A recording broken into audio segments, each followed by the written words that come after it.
안녕하세요. 사연을 부탁해입니다. 오늘의 사연을 소개하겠습니다. 어느 날 예비 새언니를 만나고 들어온 오빠 표정이 심상치 않음을 직감한 엄마가 조용히 물었어요. 너 요즘 표정이 왜 그래? 혹시 민서랑 무슨 일 있는 거야? 요즘 많이 힘들 텐데 네가 그렇게 죽상을 하고 있으면 민서가 얼마나 눈치를 보겠어. 나도 엄청 신경 쓰고 있는데 민서가 자꾸만 헤어지자고 그러네. 말로는 나한테 질렸다고 하는데 딱 봐도 일부러 그러는 거잖아. 오빠가 땅이 꺼져라 한숨을 내쉬고 있자 엄마도 긴 한숨을 내쉬었습니다. 잠시 오빠와 예비 새언니 이야기를 하자면 두 사람은 6년 넘게 사귄 커플로 부모님도 예비 새언니를 참 좋아했습니다. 예비 새언니는 외국계 기업에서 근무를 했고 연봉도 상당히 높은 편이었습니다. 거기다 예비 새언니 집도 잘 살아서 우리 집과 비교가 되곤 했어요. 예비 새언니가 인사를 오던 날 맛있게 식사를 하는 모습에 부모님 얼굴에 미소가 가득했는데요. 차를 마시면서 엄마가 신혼집 이야기를 꺼냈습니다. 둘 다 서울이 직장인데 신혼집은 어떻게 하기로 한 거니? 요즘 서울 집값이 어마어마하다고 하던데 집은 알아본 거니? 집은 이제부터 조금씩 알아보러 다닐까 하는데 우선 둘이 살 거니까 큰 집은 필요 없을 것 같고 20평대 전세를 알아볼까 합니다. 하긴 요즘은 다들 전세로 시작하니까 그래주면 우리야 고맙지.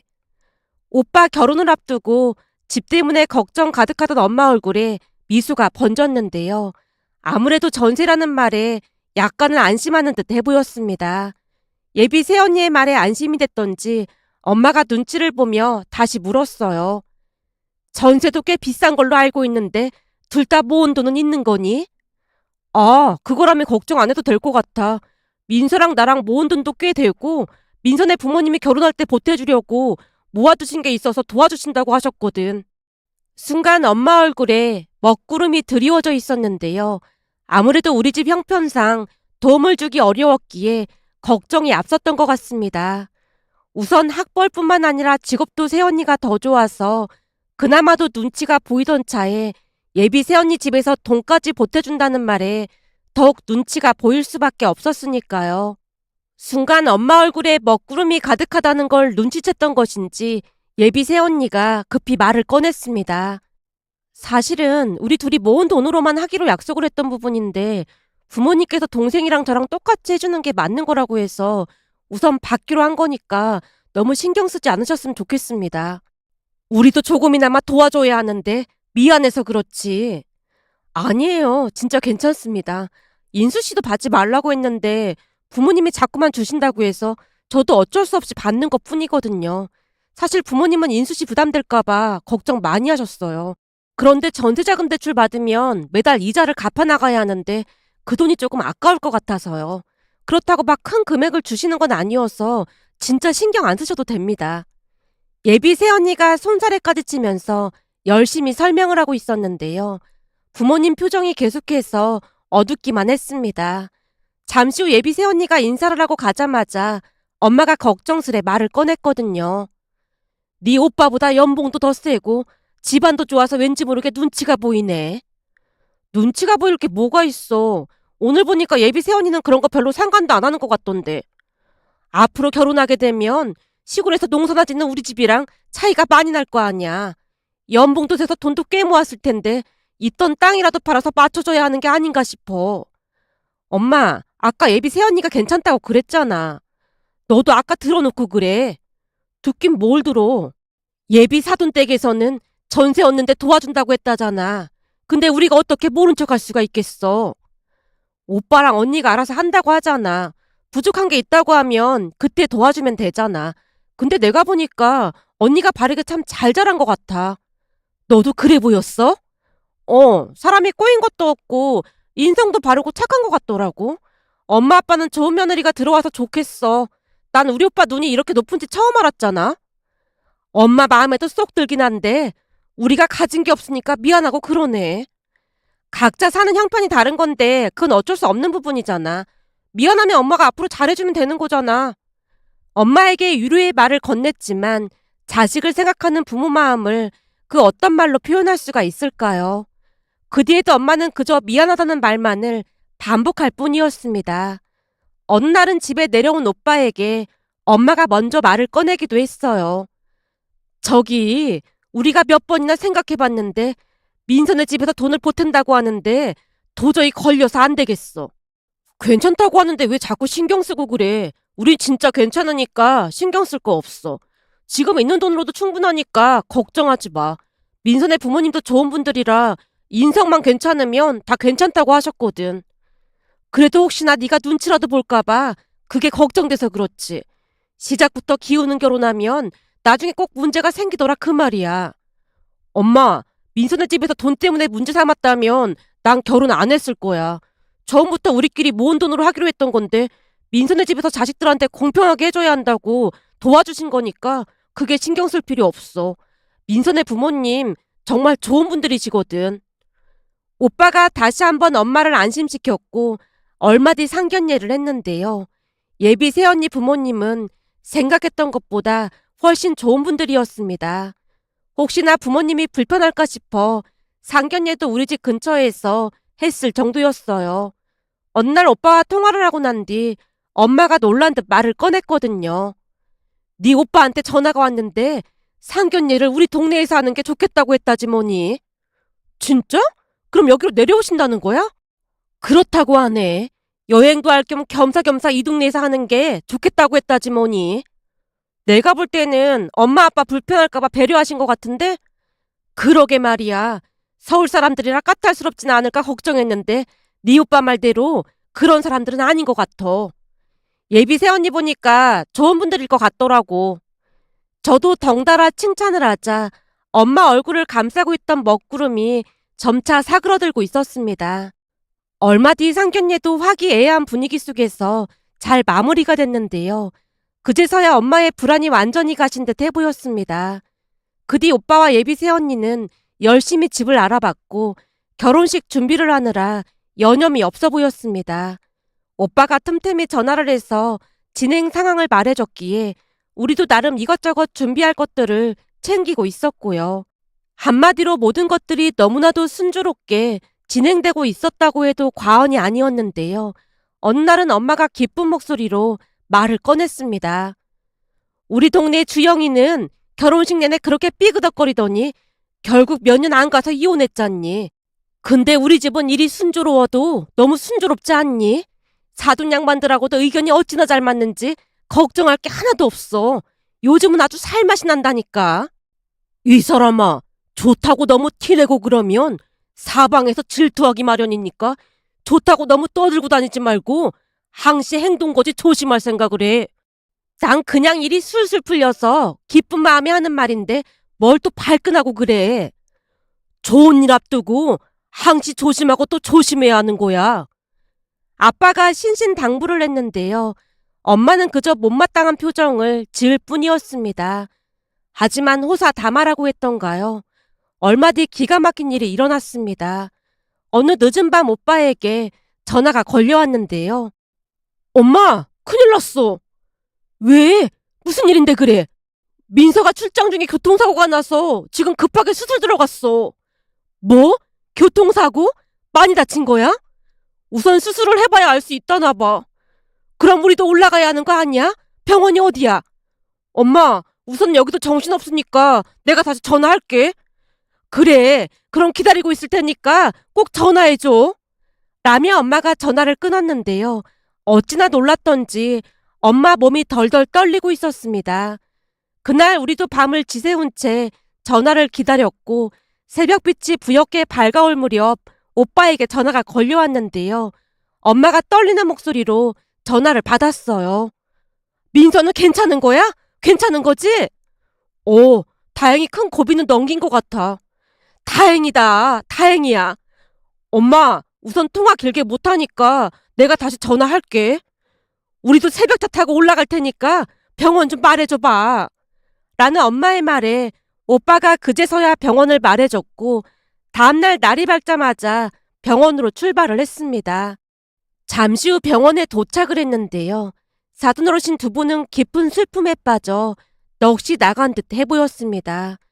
그 슬픔을 감히 짐작조차 할 수 없었기에 선뜻 위로의 말조차 건넬 수가 없었는데요. 다행히 안 사둔 어르신이 우리를 반갑게 맞아줬습니다. 먼 길 와주셔서 정말 감사합니다. 아닙니다. 당연히 와봐야 하는걸요. 좋은 일 앞두고 이게 무슨 일인지 모르겠습니다.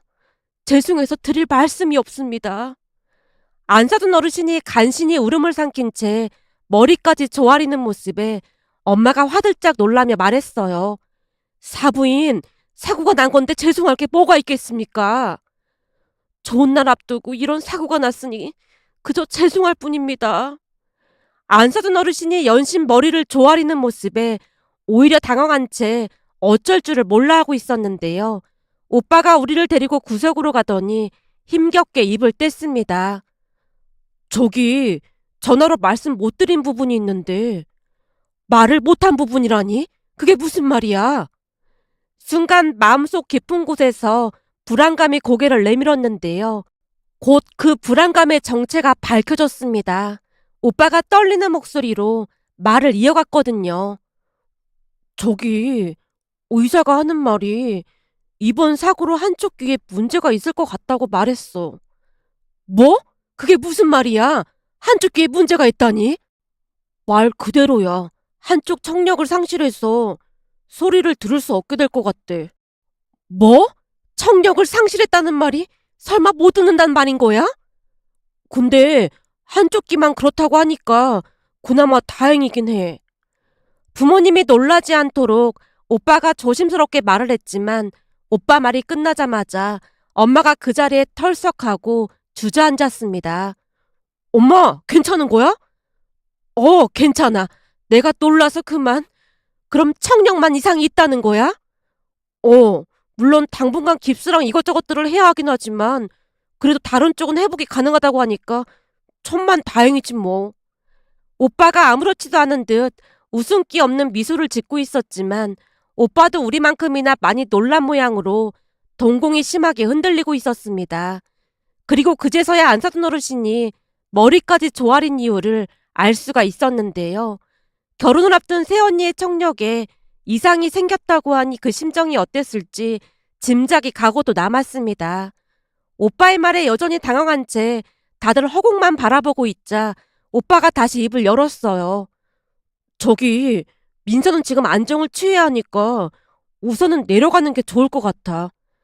그래, 그럼 우리는 이만 내려갈 테니까 전화로 소식 계속 전해줘. 알았어. 너무 걱정하지 마. 오빠 말이 끝나자마자 사돈 어르신 두 분에게 다가가 인사를 했는데요. 정말 죄송합니다. 정말 죄송합니다. 안 사돈 어르신이 다시 머리를 조아렸습니다. 사부인이 뭐가 죄송하다고 그러세요. 우선은 며느리 회복에 최선을 다해보자고요. 엄마가 며느리라는 단어에 힘주어 말을 했고 안 사돈 어르신이 놀란 표정으로 되물었어요. 네? 며느리요? 그럼요. 상견례까지 다 했는데 우리한테는 며느리 아니겠습니까? 그러니 우선은 우리 며느리 건강만 생각하자고요.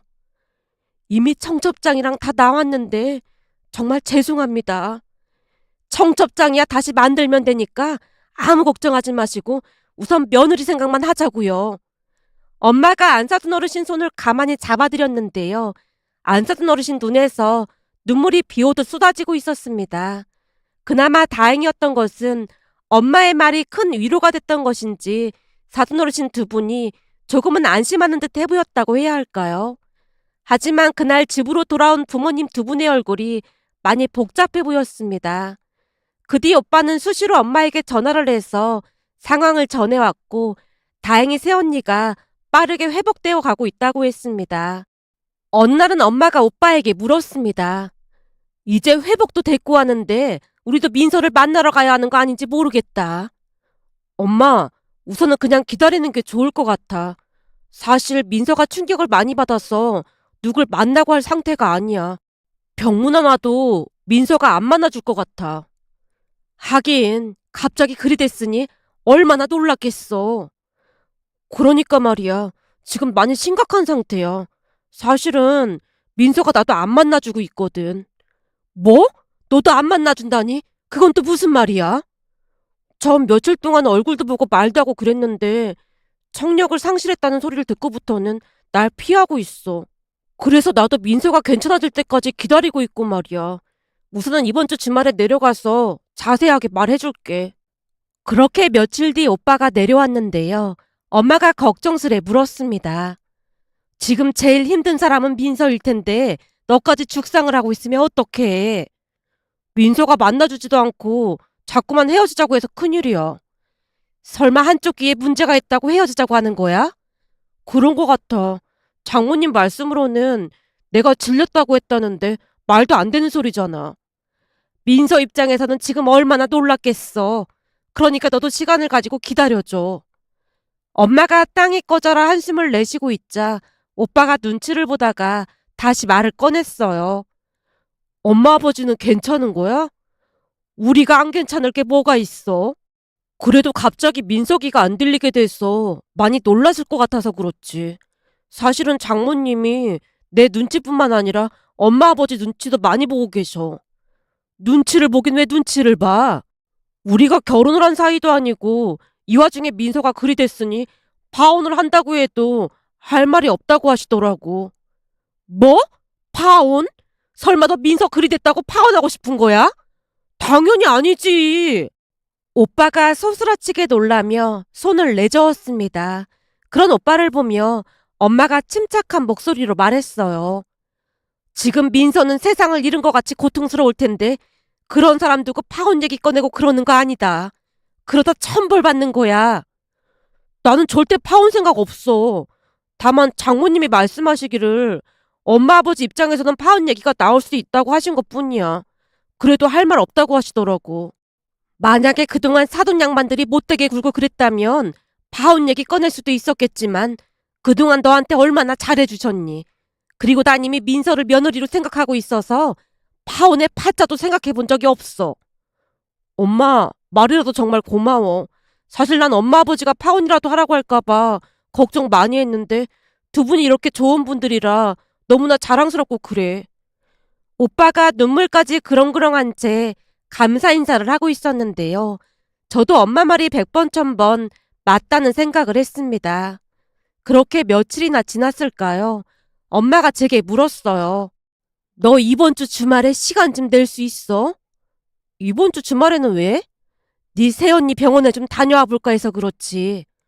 오빠가 오지 말라고 했잖아. 가서 사부인이라도 만나서 걱정 말라고 말을 해주고 와야 할 것 같아서 그래. 지금 사부인 심정이 어떨까 생각하면 잠도 안 온다니까. 라며 엄마가 긴 한숨을 내쉬었고 그 주 주말 엄마를 모시고 새언니가 입원한 병원으로 향했습니다. 물론 오빠에게 따로 말을 하지 않았고 병원에 도착한 뒤 엄마가 안사돈 어르신에게 전화를 해서 병원 카페에서 만났어요. 며느리가 걱정이 돼서 그냥 있을 수가 없어서 이렇게 찾아왔습니다. 말씀만으로도 정말 고맙습니다. 시어머니가 며느리 챙기는 게 당연한 거 아니겠습니까? 그리고 우리 인수한테 듣자하니 사부인이 파혼 이야기를 꺼냈다고 하시던데 지금 이 와중에 파혼이라니요. 우리는 한 번도 그런 생각 해본 적 없으니까 파혼 얘기는 두 번 다시 꺼내지 마세요. 지금 상황이 그렇기도 하고 우리 민서가 파혼을 간절히 원해서요. 민서야 지금 마음이 안 좋으니까 그런 거 아니겠습니까? 그러니 사부인께서 잘 좀 다독여 주세요. 사실 인수가 파혼을 한다고 해도 우린 그대로 해줄 생각이었습니다. 지금 우리 입장에서 무슨 할 말이 있겠습니까? 안사돈 어르신이 힘겹게 말을 꺼냈고 엄마가 진심 어린 목소리로 대답했습니다. 사부인, 제가 올라오는 내내 생각해봤는데 사부인이 이렇게 인수랑 우리 눈치를 보면 며느리 입장에서는 더욱 힘들지 않겠습니까? 이럴 때일수록 사부인께서 강인한 모습을 보여주셔야 할 것 같습니다. 말씀만으로도 정말 고맙습니다. 그리고 이건 제가 며칠 동안 며느리한테 쓴 편지입니다. 예? 편지요? 예, 편지를 써본 적이 언제인지 기억도 안 나서 몇 번이나 고쳐 썼는지 모르겠습니다. 근데 제가 글솜씨가 워낙 없어서 며느리가 웃지는 않을까 걱정이 되긴 하지만 나름 제 진심을 담아서 써봤습니다. 엄마의 말에 안 사둔 어르신 손이 미세하게 떨리고 있었는데요. 안 사둔 어르신이 또다시 눈물을 흘리는 모습에 엄마가 덧붙였습니다. 이 편지를 읽고 며느리 마음이 조금이나마 편해졌으면 좋겠네요. 사부인, 이 은혜를 어찌 갚아야 할지 모르겠습니다. 은혜라니요. 제가 오히려 고마운걸요. 사실 우리 인수가 가진 것도 별로 없고 학벌도 며느리보다 별로인데 사부인이 그러셨다면서요. 사람이 제일 중요하지. 그게 다 무슨 소용 있겠냐고요. 거기다 그동안 두 분이 마음 써주신 거 우리가 왜 모르겠습니까? 제가 오히려 두 분한테 많이 배웠습니다. 그 배운 걸 그대로 돌려드리고 있는 거고요.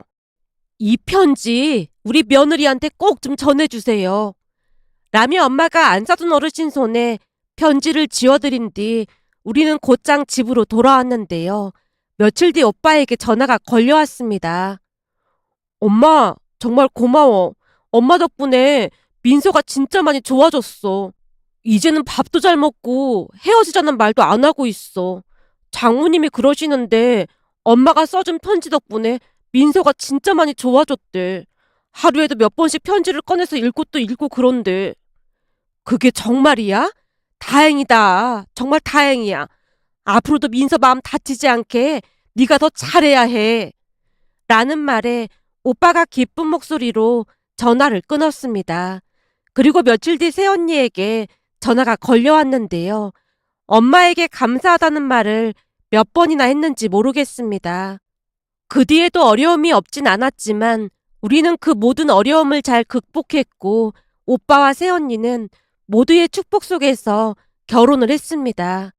결혼 후 새언니는 회사를 그만둔 뒤 집에서 할 수 있는 일을 찾아서 조금씩 일을 하고 있는데요.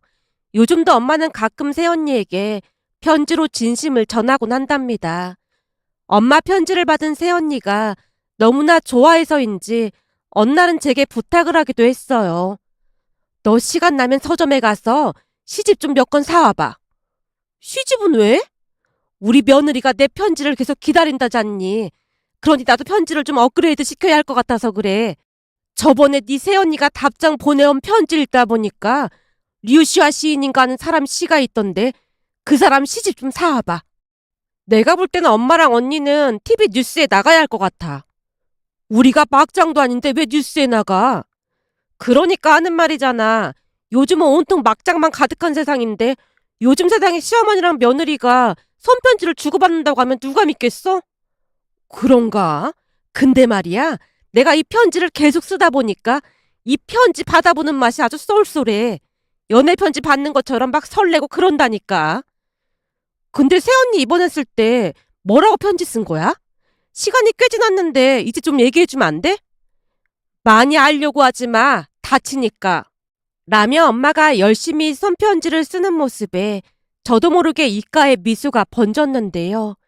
세상에 이런 시어머니와 며느리가 또 있을까 싶어 자랑하고 싶은 마음에 이렇게 글 남겨봅니다. 오늘의 사연은 여기까지였습니다. 즐겁게 보셨다면 구독, 좋아요 부탁드립니다. 고맙습니다.